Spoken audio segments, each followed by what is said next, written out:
So welcome student, welcome to our channel जहाँ पे मैं आप लोगों को क्लास 12th की फिज़िक्स का chapter number 1 electric charge and field पढ़ा रहा हूँ। तो स्टूडेंट, प्रीवियस वीडियो में हमने इलेक्ट्रिक लाइन ऑफ फोर्स के बारे में पढ़ लिया था, ठीक है। और हमने उसकी इंपॉर्टेंट प्रॉपर्टीज़ भी देख ली थी कि क्या क्या प्रॉपर्टीज़ होती हैं इसकी। और फिर हम लोगों ने इसके बाद इसमें कुछ कुछ दो चार अच्छे अच्छे न्यूमेरिकल भी देख लिए थे कि इन प्रॉपर्टी पे बेस ये आपके न्यूमेरिकल किस तरीके से बन सकते हैं, ठीक है। तो अगर आपने ये वीडियो नहीं देखी है और इससे प्रीवियस वीडियो भी नहीं देखी है तो डिस्क्रिप्शन में पूरा लिंक मैं दे दूंगा इन वीडियोस का, इस प्लेलिस्ट का, तो जाके ज़रूर चेकआउट करो उसे। देन इसके बाद अब यहाँ पे हम आज अपने न्यू टॉपिक पे बढ़ रहे हैं विच इज़ इलेक्ट्रिक डाइपोल, जो कि एक इम्पॉर्टेंट टॉपिक होने वाला है आपके बोर्ड पर्सपेक्टिव से अगर मैं देखूँ तो। व्हाट इज़ इलेक्ट्रिक डाइपोल, एक सिंपल सी डेफिनेशन अगर मैं आपसे बात करूँ कि इलेक्ट्रिक डाइपोल है क्या, तो जल्दी से बात कर लेते हैं पहले कि सबसे पहले मैं HCl का एग्जांपल ले रहा हूँ। तो अगर मैं HCl की बात कर रहा हूँ तो HCl में आप लोग अगर देखें तो इसमें एक H प्लस होता है और एक Cl नेगेटिव होता है, ठीक है। एक बेसिक सा मॉलिक्यूल है, सब आप जानते होंगे। अब HCl में आप देख रहे हो कि H के पास एक पॉजिटिव 1 चार्ज है और Cl के पास एक नेगेटिव 1 चार्ज है। तो बस एक ऐसा सिस्टम, ठीक है, एक ऐसा चार्ज का पेयर जिसमें इक्वल एंड अपोजिट चार्ज हों, ठीक है, मैग्नीट्यूड में इक्वल, बट उनकी अगर हम नेचर की बात करें तो नेचर में अपोजिट चार्ज हो और उन चार्ज के बीच का जो डिस्टेंस हो वो वेरी वेरी स्मॉल हो, वेरी वेरी स्मॉल हो।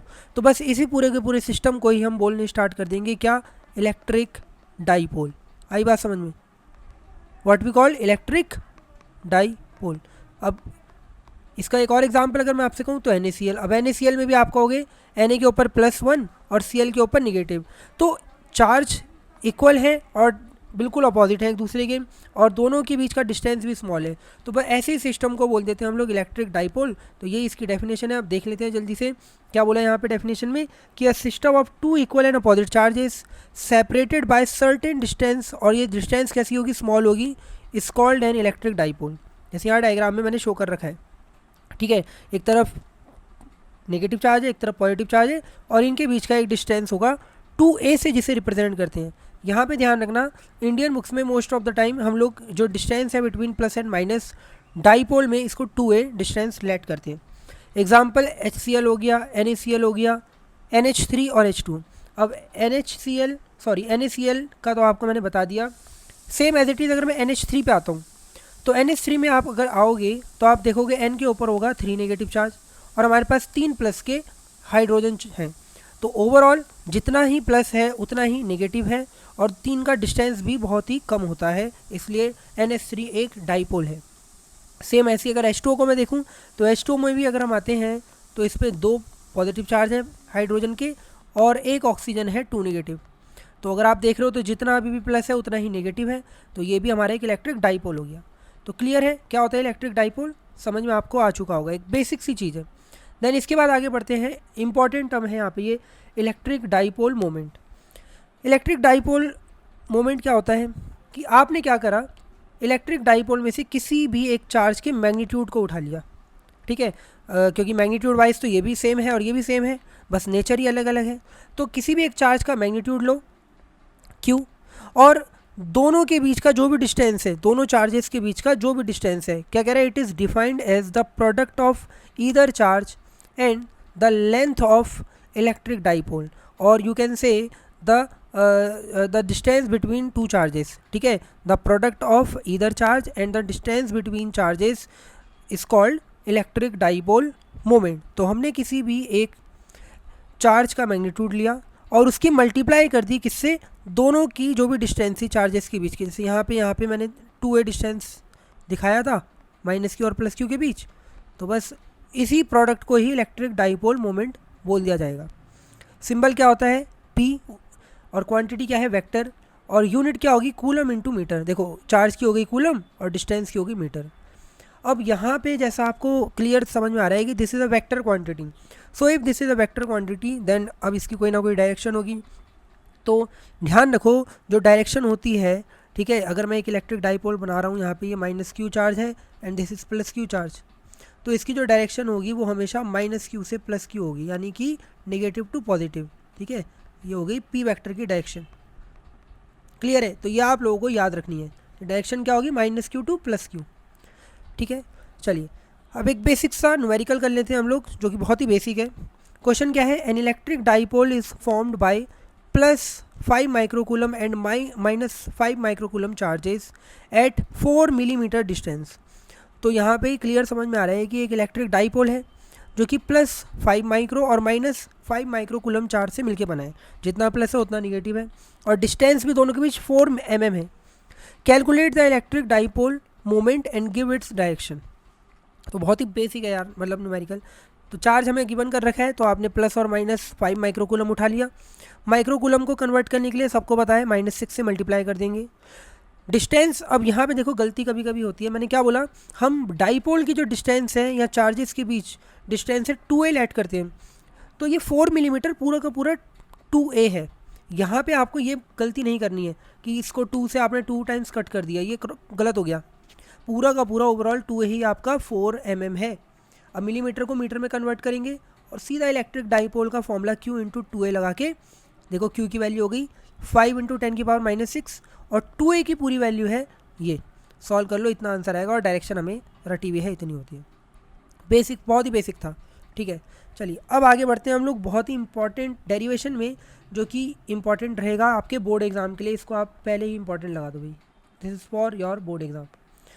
अब हेडिंग है electric field on a axial line of N electric dipole. Axial line को हम लोग, ठीक है, इसको हम ऐसे ही बोल सकते हैं, और एक्सिस ऑफ डाइपोल, ठीक है, हम इसको ऐसे ही बोल सकते हैं। आई बात समझ में? तो यहाँ पे अब आपका क्या काम है, आपको इलेक्ट्रिक फील्ड फाइंड करनी है ड्यू टू डाइपोल, वो भी कहाँ पे, एक्सिस ऑफ डाइपोल की जो एक्सिस है या एक्सियल लाइन है वहाँ पे। अब क्या मतलब है इस चीज़ का, तो मैंने एक डायग्राम बनाया है, इस डायग्राम के थ्रू ही आप चीज़ें क्लियर समझ पाओगे, और बहुत ही साफ़ सुथरा देखो ये डायग्राम है, समझाने की मैं कोशिश कर रहा हूँ, बहुत ही ध्यान से समझना। देखो अभी अभी मेरे को समझ में आया कि इलेक्ट्रिक डाइपोल क्या होता है, कि एक -q चार्ज ले लो, एक +q चार्ज ले लो, और दोनों के बीच का एक डिस्टेंस 2a दिखा दो, तो ये हमारा हो गया, आप कहोगे डाइपोल। क्लियर है इतनी चीज़? तो एक डाइपोल ये रहा मेरे पास, जो मैंने यहाँ पे रिप्रेजेंट कर रखा है, ये पूरा का पूरा। अब यहाँ से ये जो डाइपोल की एक्सिस से जो ये पॉइंट होके जा रही है, लाइन जा रही है, इस किसी लाइन पे मुझे इलेक्ट्रिक फील्ड फाइंड करनी है। तो मैंने क्या करा, डाइपोल का सेंटर लिया O, ठीक है। अब अगर ये O डाइपोल का सेंटर है, तो ये वाली जो डिस्टेंस है ये A हो जाएगी, और ये वाली डिस्टेंस भी क्या होगी, A हो जाएगी, बिकॉज डिस्टेंस हाफ हाफ हो गई यहाँ पे, ठीक है। 2a डिस्टेंस था ओवरऑल ये वाला, तो अगर ये सेंटर पॉइंट है तो ये वाला A हो गया, और दिस इज़ ऑल्सो A। अब सेंटर पॉइंट से R डिस्टेंस पे, ये देखो ये R डिस्टेंस है, यहाँ पे डायग्राम में देखो ये रहा सेंटर पॉइंट, इससे ये डिस्टेंस देख रहे हो, ये R डिस्टेंस है। तो यहाँ पे हमने एक P पॉइंट लिया, जहाँ पे मुझे इलेक्ट्रिक फील्ड फाइंड करनी है। क्लियर है? क्या कर रहे हैं हम लोग, एक P पॉइंट लिया मैंने यहाँ से R डिस्टेंस पे, ये रहा, जहाँ पे मुझे इलेक्ट्रिक फील्ड फाइंड करनी है। तो अब आपके पास, अगर आप देख रहे हो, ये एक ऐसा क्वेश्चन बन चुका है जिसमें 2 चार्ज रखे हुए, एक +q और एक -q, और इस पॉइंट पे मुझे इलेक्ट्रिक फील्ड फाइंड करनी है, ठीक है। डाइपोल तो बाद में आया, पहले तो 2 चार्ज नज़र आए हम लोगों को, तो अब हम यही करेंगे, एक बार इस चार्ज के कारण इस P पॉइंट पे इलेक्ट्रिक फील्ड निकाल लूँगा, एक बार इस माइनस चार्ज के कारण इस पॉइंट पे इलेक्ट्रिक फील्ड निकाल लूँगा, और उसके बाद डायरेक्शन के अकॉर्डिंग प्लस और माइनस करके हम क्या कर देंगे, सॉल्यूशन कर देंगे उसका। समझिए क्या करना चाह रहे हैं, मैंने आपको ओवरऑल एक आइडिया दिया है इस पूरे डेरिवेशन में। तो अब सबसे पहला है आपको डिस्टेंस देखनी है। तो देखो यहाँ से अगर मैं बात कर रहा हूँ फर्स्ट वाले चार्ज की, +q की इस पॉइंट P से डिस्टेंस बतानी है, तो आपको क्या करना है, ये वाली डिस्टेंस चाहिए, ठीक है, ये डिस्टेंस। अब ये डिस्टेंस आप कैसे निकालोगे, सिंपली आपको पता है यहाँ से यहाँ तक की डिस्टेंस है R, इसमें से अगर आप ये वाली डिस्टेंस हटा दो जो कि है A, क्या बोला मैंने, फिर से देखो, यहाँ से यहाँ तक की डिस्टेंस है आपके पास R, इसमें से आप ये वाली डिस्टेंस माइनस कर दो, ठीक है, जो कि A होगी, तो R - A, ये वाला आपका बचा हुआ पार्ट आ जाएगा। तो मेरी यहाँ से यहाँ तक की डिस्टेंस हो गई R - A। क्लियर ये चीज़? ऐसी सेम अगर मुझे -q से इस पॉइंट P की डिस्टेंस चाहिए, तो देखो यहाँ तक की डिस्टेंस है, आप कहोगे R, डायग्राम में दिख रहा होगा, मैं इसको ऐसे करके दिखा रहा हूँ। इसमें मैं क्या कर दूँ, इतनी और ऐड कर दूँ, ये वाली चीज़ जो कि है A, तो आप कहोगे R + A डिस्टेंस हो जाएगी किसकी, +- q चार्ज की फ्रॉम द पॉइंट P। तो मैंने हर एक चार्ज की पी पॉइंट से डिस्टेंस लेट कर ली। अब उसके बाद मैं सीधा डेरिवेशन करने जा रहा हूँ। तो पहले यहाँ पे मैंने कुछ कहानी लिखी है, वो आप पढ़ लो। सिंपल है कि इलेक्ट्रिक डाइपोल कंसिस्ट कर रहा है -q एंड +q चार्ज, और सेपरेटेड हो रहा है किसने, 2a डिस्टेंस से। p एक पॉइंट है जहाँ पे मुझे क्या करना है, इलेक्ट्रिक फील्ड फाइंड करनी है, जो कि r डिस्टेंस है फ्रॉम पॉइंट ओ से। तो अब मैं क्या कर रहा हूँ, सबसे पहले इस वाले चार्ज के कारण बिंदु इस पॉइंट P पे इलेक्ट्रिक फील्ड फाइंड कर रहा हूँ। तो सिंपली क्या हो जाएगा, ठीक है, पहले +q चार्ज के कारण कर लेते हैं। तो आपको पता है E का फॉर्मूला क्या होता है, यहाँ नोट करके दिखा देता हूँ मैं। इलेक्ट्रिक फील्ड का फॉर्मूला होता है ये 1/4πε0 q अपॉन जो भी डिस्टेंस है उस पॉइंट की, उसका होल स्क्वायर। तो अब यहाँ पे अगर बात हो रही है किसकी, आप कहोगे ये वाले +q चार्ज की, ठीक है। इसको थोड़ा ऐसे करके दिखा देते हैं, लो इधर +q चार्ज की। तो इलेक्ट्रिक फील्ड है बी पॉइंट की है, तो बोल देंगे ई बी। फॉर्मूला ये रहा मेरा 1/4πε0, लो भाई 1/4πε0। चार्ज क्या है, q, और इसकी डिस्टेंस कितनी है यहाँ से यहाँ तक, आप कहोगे r-a, तो r-a का होल स्क्वायर, ठीक है। और ये है आपका पॉजिटिव चार्ज। तो मैंने बता रखा है कि पॉजिटिव चार्ज में हमेशा फील्ड जो होगी अवे फ्रॉम द चार्ज होगी, तो ये इसकी डायरेक्शन होगी, तो ई बी की डायरेक्शन हो गई ये। क्लियर, इस वाले चार्ज के कारण इस पॉइंट पी पे हमने जो फील्ड निकाली इस अवे फ्रॉम द चार्ज होगी, तो उसकी डायरेक्शन ये होगी, और ये होगा हमारा फॉर्मूला। सेम ऐसे ही नेगेटिव चार्ज के कारण अगर मैं फील्ड निकाल रहा हूँ इस पॉइंट पे, तो फॉर्मूला वही 1/4πε0। चार्ज है कितना, q, माइनस साइन नहीं लगाएंगे हम लोग क्योंकि इलेक्ट्रिक फील्ड है ये, वेक्टर क्वांटिटी में साइन नहीं लगाते। तो यहाँ पे -q हो गया ये, मतलब सॉरी क्यों नहीं आएगा, -q नहीं आएगा, ओनली q आएगा। और इसकी यहाँ से डिस्टेंस देख लो, तो ये कितनी है, आप कहोगे r+a, तो r+a का होल स्क्वायर। और माइनस है तो माइनस में जो डायरेक्शन होती है वो क्या होती है, आप कहोगे टुवर्ड्स द चार्ज, तो p पॉइंट पे डायरेक्शन इसकी चार्ज की तरफ हो जाएगी ये, ठीक है। क्लियर है ये चीज़, तो आप क्लियर समझ पा रहे हो कि इस पॉइंट P पे जो इलेक्ट्रिक फील्ड आएगी वो दोनों को माइनस करके आएगी, बिकॉज दोनों की डायरेक्शन अपोजिट है, कैसे है और ये कैसे है। अब माइनस कैसे करना है, तो सिंपल चीज़ है, जो चार्ज पास में होगा वो अच्छी खासी इलेक्ट्रिक फील्ड बना रहा होगा, तो बी वाले की जो फील्ड बन रही होगी, ठीक है, वो ए वाले के कंपैरिजन में स्ट्रांग होगी। तो हम जो टोटल इलेक्ट्रिक फील्ड निकालेंगे वो बी वाले में से, यानी कि ई बी माइनस ए करके निकालेंगे। क्लियर है, माइनस क्यों कर रहे हैं, बिकॉज दोनों अपोजिट डायरेक्शन में है। चलो अब आप यहाँ पे simple net electric field point B पे निकालोगे, तो वो क्या हो जाएगा, ई बी माइनस ई ए हो जाएगा। ए मीन्स एक्सियल, ठीक है, यहाँ पे ए को एक्सियल के लिए यहाँ पे यूज़ कर रहे हैं हम लोग। तो अब जब आप दोनों वैल्यू को पुट करोगे तो 1/4πε0 दोनों में ही कॉमन आ रहा है, और q की वैल्यू भी कॉमन आ रही है, तो ये पहले ही कॉमन ले लिया इतना टर्म। क्या बचेगा, 1/r-a का होल स्क्वायर, ठीक है, और बीच में माइनस के साथ, ये वाले माइनस के साथ 1/r+a का होल स्क्वायर, ये आ गया हमारा इस तरीके से। अब मैंने r-a का होल स्क्वायर लिया कॉमन, ठीक है, सॉरी एलसीएम लिया इसका। एलसीएम लूँगा, आप देखो दोनों में ही होल स्क्वायर है, तो मैं टोटल होल स्क्वायर को इस तरीके से ब्रैकेट के बाहर लिख सकता हूँ, आप कहोगे बिल्कुल लिख सकते हैं। तो r-a का होल स्क्वायर और r+a का होल स्क्वायर मैंने एलसीएम लिया, जिसमें से स्क्वायर को बाहर लिख लिया। अब एलसीएम लोगे r-a से r-a वाला कट जाएगा, तो आपके पास बचेगा r+a, ऊपर आ गया। ऐसे ही r+a से r+a वाला कटेगा, आपके पास बचेगा r-a का होल स्क्वायर। क्लियर, ये चीज़ समझ में आ रही है, कैसे कर रहे हैं हम लोग, कैलकुलेशन है ये। अब ऊपर r+a और r-a के होल स्क्वायर का फॉर्मूला ओपन कर रहे हैं, तो ये हो जाएगा आपका r स्क्वायर, ठीक है, plus a square plus 2ar, ठीक है, ये r+a का। अब माइनस जैसे ही यहाँ पे ओपन होगा तो ये हो जाएगा r स्क्वायर और प्लस a स्क्वायर, लेकिन ये वाले माइनस के कारण ये माइनस का हो जाएगा, और माइनस का 2ar होता, लेकिन फिर ये वाला माइनस इसको प्लस कर देगा, तो जो टर्म हमारे प्लस माइनस के हैं वो कैंसिल आउट हो जाएंगे, और ये 2ar आपका सिंपली 4ar बन जाएगा। और अगर आप नीचे टर्म को देख रहे हो तो ये a माइनस बी और a प्लस बी का फॉर्मूला बन रहा है, जो कि होता है a स्क्वायर माइनस का b स्क्वायर, ठीक है, क्या होता है a स्क्वायर माइनस का b स्क्वायर, तो मैं यहाँ पे ये सीधा नोट कर सकता हूँ। तो ये हो गया आपका r स्क्वायर माइनस का a स्क्वायर। क्लियर ये चीज़ मैंने आपके लिखी है। चलो, तो अब आपको ये चीज़ समझ में आ गई, और होल स्क्वायर तो ऊपर चल ही रहा है, तो ये इस तरीके से लिख दिया। अब जो आपको समझना क्या है, ध्यान से देखना एक चीज़, ए की जो वैल्यू है वो आर के कंपैरिजन में बहुत ही स्मॉल होगी, क्योंकि ए तो है वो डाईपोल की डिस्टेंस है और वो भी आधी डिस्टेंस, ये माइनस क्यू था, ये प्लस क्यू था, और ये डिस्टेंस था सेंटर से। और आर जो है वो बहुत, अगर मैं ए की कंपैरिजन की बात करूँ तो आर जो है वो बड़ा होगा। इमेजिन करो ए मिलीमीटर में था, 1 मिलीमीटर, 2 मिलीमीटर, और आर जो है वो मीटर में है हमारा, 4 मीटर, 6 मीटर, 10 मीटर। तो स्क्वायर करने पे तो ए की वैल्यू और स्मॉल हो जाएगी। जब हम किसी भी स्मॉल चीज़ का स्क्वायर करते हैं तो वो और स्मॉल हो जाता है। तो ऐसे केस में आप देख रहे हो कि ए स्क्वायर की जो वैल्यू है वो इतनी कम है आर स्क्वायर के कंपैरिजन में कि हम इसको नेगलेक्ट कर सकते हैं।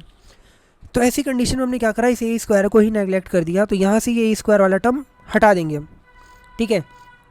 और ऊपर 4ar है, तो मैं 4ar को ऐसे लिख सकता हूँ, देखो इसको हम ऐसे लिख सकते हैं, ठीक है, क्यू 2l इंटू 2r, और नीचे हमारा सिर्फ आर स्क्वायर बचेगा और उसका भी होल स्क्वायर हो जाएगा। क्यों हो जाएगा? क्योंकि हमने ए स्क्वायर को नेगलेक्ट कर दिया। और 4ar को मैं लिख सकता हूँ 2l इंटू 2r, मल्टीप्लाई करेंगे तो अभी भी 4, सॉरी एल नहीं है यहाँ पे, ए है, इसको ए कर लो, ठीक है, ये आपका यहाँ पे ए हो जाएगा। अभी भी देखो वही लिखा हुआ है, ये 4 और 4 की 2 और 2 की मल्टीप्लाई 4ar। तो इसको ऐसा लिखा बिकॉज ये q इंटू 2a आपका क्या बन गया, p बन गया, यहाँ पे नोट भी कर रखा है। तो आपके पास ये बन गया क्या, आप कहोगे p, तो p 2pr, 2 ये वाला, p ये वाला और r ये सॉरी, और नीचे आर स्क्वायर मल्टीप्लाई करके एक आर कैंसिल कर देगा, तो नीचे आर की पावर 3 बचेगी। तो इक्वेटोरियल का, सॉरी एक्सियल का आपका फाइनल आंसर हो जाएगा इलेक्ट्रिक फील्ड का, वो आएगा ये 1/4πε0 2p अपॉन में r3, ठीक है। और इसकी डायरेक्शन जो होगी वो आप कहोगे सर इलेक्ट्रिक फील्ड की डायरेक्शन क्या है, तो भैया वो बी वाली डायरेक्शन है, बिकॉज यही स्ट्रॉन्ग है। तो जो बी की डायरेक्शन है वो अगर देखो तो वही तो इलेक्ट्रिक डाइपोल की भी डायरेक्शन है, -q2 + q। तो इसलिए इसका जो डायरेक्शन होगी वो इन द डायरेक्शन ऑफ पी होगी, ये आपको दिमाग में रखनी है। क्लियर है कैसे हम लोगों ने करा? तो पूरा डेरिवेशन आसान था, बस आपको थोड़ा कैलकुलेशन में ध्यान देना है। और एक बार थोड़ा सा अगर थोड़ा सा भी डाउट लगे तो वीडियो को रिवाइंड करके जरूर चेक कर लो। सो स्टूडेंट, इलेक्ट्रिक फील्ड अगर हम निकाल रहे हैं इक्वेटोरियल पॉइंट में, तो इक्वेटोरियल पॉइंट का मतलब होता है कि कहीं पे 90 डिग्री पे यार कोई पॉइंट रखा हुआ है। अब फिर से मैं डायग्राम पे आपको फोकस करवा रहा हूँ, यही समझना है आपको। अगर आपके डायग्राम स्ट्रॉन्ग हैं इन चैप्टरों में तो आप इजीली चीज़ों को कॉन्सेप्ट वाइज समझ पाओगे और कैसे करना है खुद भी क्लियर रहेगा आपको डेरिवेशन, या अगर इनको घुमा के भी अगर दे रहा है। तो हमने फिर से एक डाइपोल लिया कुछ इस तरीके से, ये रहा इस पे -q चार्ज, ये रहा इस पे +q चार्ज, और the distance between these 2 charges are 2a। Clear है? अब फिर सेंटर पॉइंट ओ ले लिया, और इस सेंटर पॉइंट से इस बार इस वाले लाइन पे देखो, ये लाइन जो कि परपेंडिकुलर बाइसेक्टर है, तो यहाँ पे कोई पॉइंट पी लेट कर लेते हैं हम लोग। ये रहा हमारे पास कोई पॉइंट पी जहाँ पे मुझे इलेक्ट्रिक फील्ड फाइंड करनी है। डिस्टेंस कितनी है, r from the centre O. तो अब मुझे बताओ ये वाला डिस्टेंस है a, ये है r, तो pgt लगा के मैं इजीली बता सकता हूँ ये डिस्टेंस कितना होगा। आप कहोगे अंडर रूट में a² + r², ये एज इट इज़, ये भी a है, ये r है, तो ये भी हो जाएगा under root a² + r²। Clear है दोनों डिस्टेंस? अब why we take these two distances, because हमें उस पॉइंट और उस चार्ज की डिस्टेंस चाहिए होती है। भाई हमें इलेक्ट्रिक फील्ड निकालनी है ना, हमारा टारगेट यही है कि हम इस वाले चार्ज के कारण यहाँ इलेक्ट्रिक फील्ड निकालेंगे, इस वाले चार्ज के कारण यहाँ इलेक्ट्रिक फील्ड निकालेंगे। तो इसलिए डिस्टेंस भी तो चाहिए होगा ना ये सब, इसलिए डिस्टेंस निकाल रहे हैं। तो हमने क्या करा, समझ में तो खेल आ गया ऊपर कि what we do, firstly we have to find electric field at this point P due to this charges, ठीक है, +q एंड -q। देन उसके बाद डायरेक्शन के अकॉर्डिंग ऐड करेंगे यहाँ, फिर माइनस करेंगे। क्लियर है? तो जल्दी से -q चार्ज के कारण अगर मैं इस पॉइंट पी पे इलेक्ट्रिक फील्ड की डायरेक्शन देखता हूँ, कैसे निकलेगी अभी देखेंगे, बट पहले डायरेक्शन को अगर देखो तो आप कहोगे -q चार्ज है, इसका मतलब डायरेक्शन टूवर्ड्स द चार्ज होगी, तो ये बन गई डायरेक्शन इलेक्ट्रिक फील्ड की। आई बात समझ में? भाई जहाँ पे भी इलेक्ट्रिक फील्ड निकालनी हो माइनस के कारण, तो डायरेक्शन हमेशा चार्ज की तरफ होती है, तो ये हो गया EA, बिकॉज ए पॉइंट के कारण निकला ये।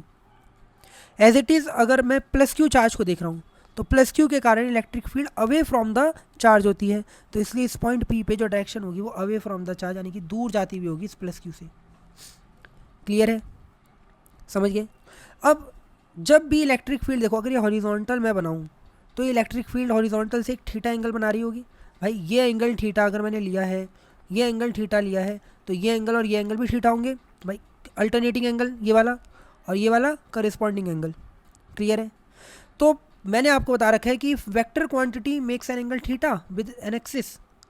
अगर एक थीटा एंगल बना रही है कोई वेक्टर क्वांटिटी, तो जल्दी से कंपोनेंट कर दो। कभी भी ऐसी कंडीशन देखने को मिले भाई ऐसी कि ये वेक्टर क्वांटिटी एक थीटा एंगल बना रही है एक्स से, तो भाई कंपोनेंट कर दो। ए कॉस थीटा ये उधर हो जाएगा और ये वाला क्या होगा, ए साइन थीटा। जो थीटा के साथ टच करे वो ऑलवेज कॉस थीटा वाला कंपोनेंट बनता है। ठीक है, ये चीज़ ध्यान रखना। सेम ऐसे ही यहाँ पे भी हम यही करेंगे।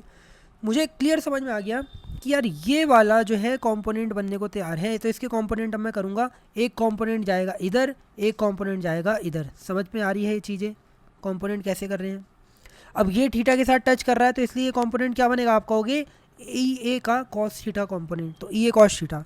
और ये नीचे वाला क्या बनेगा, आप कहोगे 1 सेकेंड, आप कहोगे ई ए साइन थीटा।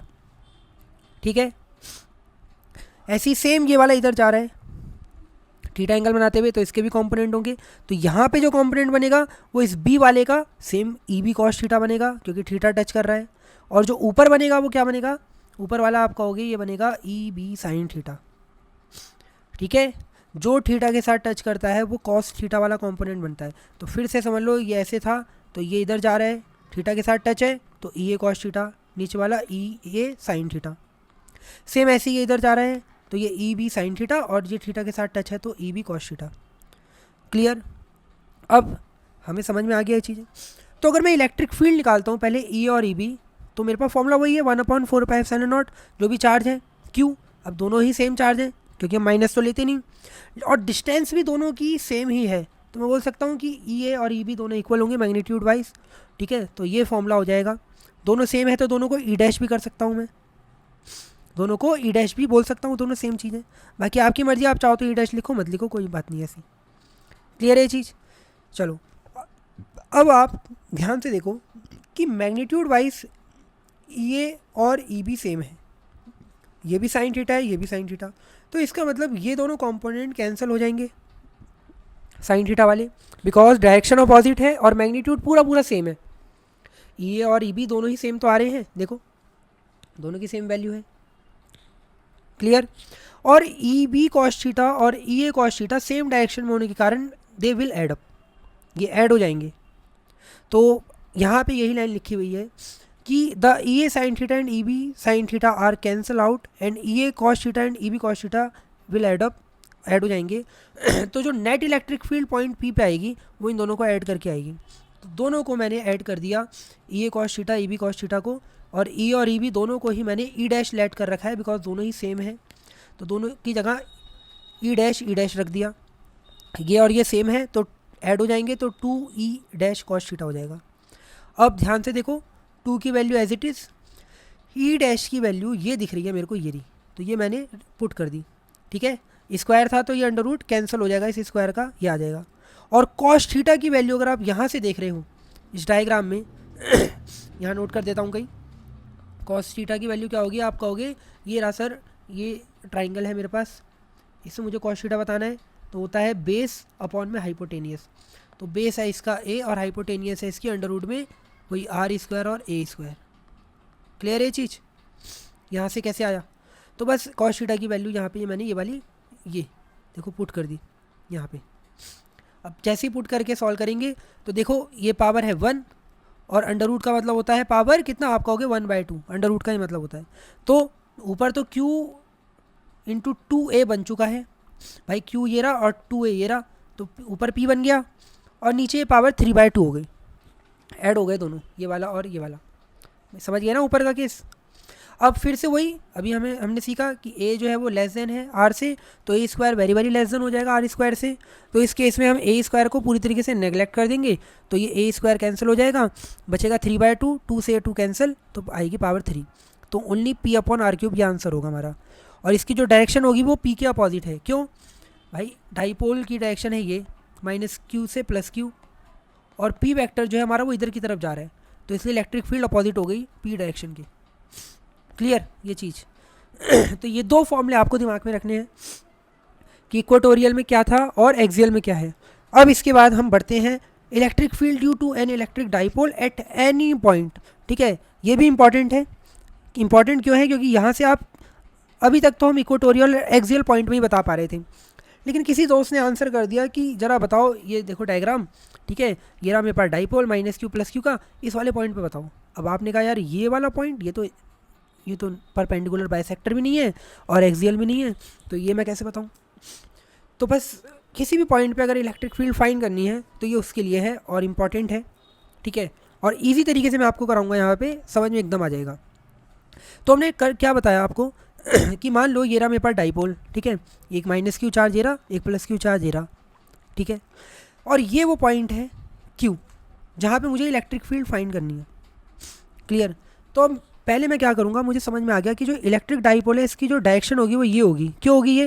भाई अभी पढ़ के आए हैं ऊपर, माइनस क्यू से प्लस क्यू होती है डायरेक्शन, तो ये रहा माइनस क्यू, ये रहा प्लस क्यू, तो डायरेक्शन ये रही। अब मैंने क्या करे, फटाफट कॉम्पोनेंट करने स्टार्ट करें। तो मैंने क्या करा, ये डाइपोल ये था, इसके दो कंपोनेंट करे, एक कंपोनेंट मैंने करा इधर, एक कंपोनेंट मैंने करा इधर। इमेजिन कर लिया जो पॉइंट पी है, क्यू है, ये यहाँ से यहाँ पे इस तरीके से टच कर रहा है और थीटा एंगल बना रहा है मेरे डाइपोल के साथ। तो मैंने डाइपोल के कंपोनेंट करे, एक कंपोनेंट ये वाला जो बन जाएगा पी कॉस थीटा, अभी बताया थीटा के साथ हमेशा कॉस आता है, तो जहाँ पे टच कर रहा होगा किसका कंपोनेंट कर रहे हो, पी का, तो पी कॉस थीटा, और ये नीचे वाला क्या बन जाएगा, आप कहोगे पी साइन थीटा। क्लियर है? आई बात समझ में? तो अब आपको ये देखना है कि अब आपका जो पी है वो दो कंपोनेंट में बढ़ चुका है। अब पी जो है वो इसकी जो पहचान है वो अब दो कंपोनेंट से हो रही है, इसको मिटा दिया मैंने। अब आपके पास एक पी कॉस थीटा और एक है पी साइन थीटा। तो इस क्यू पॉइंट को अगर आप देख रहे हो, पी कॉस थीटा के लिए क्या ये एक्सियल पॉइंट नहीं होगा? आप कहोगे yes sir, this is obvious axial point for P cos theta, because भाई जहाँ पे आपका ये डाइपोल है पी कॉस थीटा, ये उसी की लाइन में आ रहा है, और हमने यही तो ऊपर पढ़ा कि एक्सियल पॉइंट उसी की लाइन में ही होता है। तो यहाँ पे जो इलेक्ट्रिक फील्ड बनेगी इसके कारण वो उसी की डायरेक्शन में होती है। ये भी पढ़ा हम लोगों ने कि भाई एक्सियल पॉइंट में जो इलेक्ट्रिक फील्ड की डायरेक्शन होती है वो अलोंग क्या होती है, पी वेक्टर के। भाई अभी अभी पढ़ा है, देखो ऊपर, ये इन the direction of P axial में। ठीक है, तो यहाँ पे मैं कह सकता हूँ कि अगर ये एक्सियल पॉइंट है तो इसमें जो इलेक्ट्रिक फील्ड की डायरेक्शन होगी वो सेम इसी की डायरेक्शन में होगी, ये शो कर दी। क्लियर? और अब जल्दी से देख के बताओ पी साइन थीटा वाले को, पी साइन थीटा वाला ये रहा, क्या इसके लिए ये वाला पॉइंट परपेंडिकुलर बाइसेक्टर 90 डिग्री बनता हुआ दिख रहा है? आप कहोगे यस सर बिल्कुल। भाई ये रहा हमारे पास पी साइन थीटा, ये इसके परपेंडिकुलर पे है पॉइंट, और जो इसकी डायरेक्शन होगी वो अभी देखा हमने पी के बिल्कुल अपोजिट होती है, तो ये दो इसकी डायरेक्शन ऐसे होगी। भाई पी की डायरेक्शन ऐसे है तो ई की डायरेक्शन इसके अपोजिट होगी, अभी अभी देखा हमने in the direction opposite to P equatorial में। तो ये मैंने इस तरीके से डायग्राम में ऐसे शो करके दिखा दी, शो भी करा एक्सियल और ये। तो अब मुझे समझ में आ गया कि इस पूरे डाइपोल के कारण दो फील्ड बन रही है, एक ये वाली, जो कि अगर देखें तो 90 डिग्री बना रही है। ठीक है, तो बस यहाँ पे यही लिखा है मैंने, we will find electric field due to two new dipoles for P cos theta at Q जो कि एक्सियल पॉइंट बन रहा है, और P sine theta at Q जो कि इक्वेटोरियल पॉइंट बन रहा है। अब हमने पी को ब्रेक करा और पी कॉस थीटा और पी साइन थीटा के कारण फील्ड निकाली, और एक्सियल था इसके लिए और इसके लिए इक्वेटोरियल। अब अगर ये पी कॉस थीटा के लिए एक्सियल है तो एक्सियल का फॉर्मूला अभी अभी मैंने देखा क्या होता है, E A is equal to 1/4 pi epsilon naught, ठीक है, 2p अपॉन में आर क्यू, यही होता है। तो अब यहाँ पे मैंने जब रखा तो इस बार पी कॉस थीटा रख दूंगा पी की जगह, बिकॉज पी कॉस थीटा वाला ही एक्सियल बन रहा है, और आर क्यू। ऐसी अब मैं इस वाले की बात कर रहा हूँ साइन थीटा, तो वो उसके लिए क्या है, इक्वेटोरियल पॉइंट। तो इक्वेटोरियल पॉइंट के लिए यहाँ पे 2 नहीं आता बल्कि ओनली पी आएगा, लेकिन इस बार पी साइन थीटा रखेंगे क्योंकि ये बना रहा है। तो P sine theta upon R Q, दोनों 90 डिग्री पे हैं, तो 90 डिग्री के लिए सिंपली नेट निकालने के लिए क्या फॉर्मूला होता है, आप कहोगे अंडर रूट में A square plus B square, पढ़ा था 90 डिग्री के लिए। तो E A square plus E B square, इसमें से जो क्वांटिटी कॉमन आ रही है वो बाहर निकाल देंगे हम लोग। तो 1/4 पाई एप्सिलॉन नॉट और पी, ठीक है, ये और आर क्यूब, ये दोनों में कॉमन था, ठीक है, स्क्वायर था तो अंडर रूट से बाहर निकल गई ये वाले पूरा का पूरा टर्म। अंदर बचेगा मेरे पास 2 cos थीटा, जिसका स्क्वायर करेंगे 4 cos स्क्वायर थीटा हो जाएगा, और साइन थीटा जो कि हो जाएगा साइन स्क्वायर थीटा। ठीक है, अब जब आप इसको सॉल्व करोगे, सॉल्व करने के बाद आपके पास आएगा 3 cos square theta plus 1। Solve कैसे करना है पता है ना? ठीक है, क्या करो, सीधा सीधा अगर मैं आपको इसको सॉल्व करके दिखाऊँ, यहाँ पे जल्दी से सॉल्व करता हूँ, देखो फिर कन्फ्यूज़ हो गए। तो 4 cos square theta as it is रहा, साइन स्क्वायर थीटा को हम 1 माइनस कॉस स्क्वायर थीटा लिख सकते हैं, लिख सकते हैं। तो आप कहोगे बिल्कुल लिख सकते हैं, तो ये हो जाएगा 1 प्लस 3 cos स्क्वायर थीटा। लो क्या था भाई, माइनस हो जाएगा ना ये वाला और ये वाला, इसमें से एक माइनस कर दिया, तो लो, तो 3 cos स्क्वायर थीटा प्लस 1, तो ये आपका फाइनल आंसर आ जाएगा। इलेक्ट्रिक फील्ड किसी भी पॉइंट पे निकालना है फिर आप निकाल सकते हो। अब चाहो तो यहाँ पे थीटा एक्सियल के लिए 0 रखो, 0 रखोगे तो ये टर्म आपका 1 हो जाएगा, तो 3 + 1 4 हो जाएगा, 4 में से 2 बाहर आ जाएगा, आपका एक्सियल का आंसर आएगा। और परपेंडिकुलर बाइसेक्टर के लिए 90 रखोगे तो ये टर्म कैंसिल हो जाएगा, तो सीधा √1 आएगा, जो कि फिर से 1 ही है, तो ये आपका एक्सियल का बाइसेक्टर का आ जाएगा फॉर्मूला। और अगर अब डायरेक्शन डाइपोल की बतानी है तो हमने क्या करा, ये वाला इससे यहाँ से अल्फा एंगल बना लिया, मान लिया कि net electric field alpha angle बना रही है, ठीक, किससे, एक्सियल वाले से। तो tan अल्फा लगाओ जल्दी से, tan अल्फा होता है ई परपेंडिकुलर ई एक्सियल, ये तो पता ही होगा, कितनी बार बोल रखा है भाई, परपेंडिकुलर अपॉन क्या होता है बेस 10, तो ई परपेंडिकुलर अपॉन ई ए, और वैल्यू जब पुट करोगे इनकी, तो वैल्यू पुट करोगे तो सीधा ये आंसर आएगा कट कटा के हाफ tan थीटा। ठीक है, और जो डाइपोल का इंक्लिनेशन होगा वो थीटा प्लस अल्फा होगा, ध्यान रखना, क्लियर, क्योंकि थीटा एंगल तो पहले से ही बना रहा था ना वो, यहाँ पे थीटा एंगल पहले से ही बना रहा था, इसके साथ कुछ अल्फा एंगल भी ऐड हो गया, तो इलेक्ट्रिक फील्ड का इंक्लिनेशन थीटा प्लस अल्फा होगा डाइपोल के साथ। ठीक है, ओरिजिनल वाले। तो ये इस तरीके से आपको करना था, और इसके बाद नेक्स्ट वीडियो में एक बार इसको पूरा देख लो, बहुत ही इंपॉर्टेंट है ये। ठीक है, बहुत इजीली बताने की कोशिश करिए, फिर भी अगर कुछ भी डाउट रहता है तो कमेंट कर देना, नेक्स्ट वीडियो में मैं ज़रूर बताऊंगा आप लोगों को। और चैनल को सपोर्ट करते रहो, और PYQ सीरीज़ भी हमारी आ रही है, तो उसको भी भाई ज़रूर देखना है, क्योंकि कॉन्सेप्ट देखो मैं क्या बोल रहा हूँ आपको, concept plus practice, this will make you ज़बरदस्त। क्या बोला मैंने, concept plus practice, this will make you ज़बरदस्त। तो ध्यान रखो इन चीज़ को, और नेक्स्ट वीडियो में आगे आपके साथ मिलेंगे। Thank you for watching this.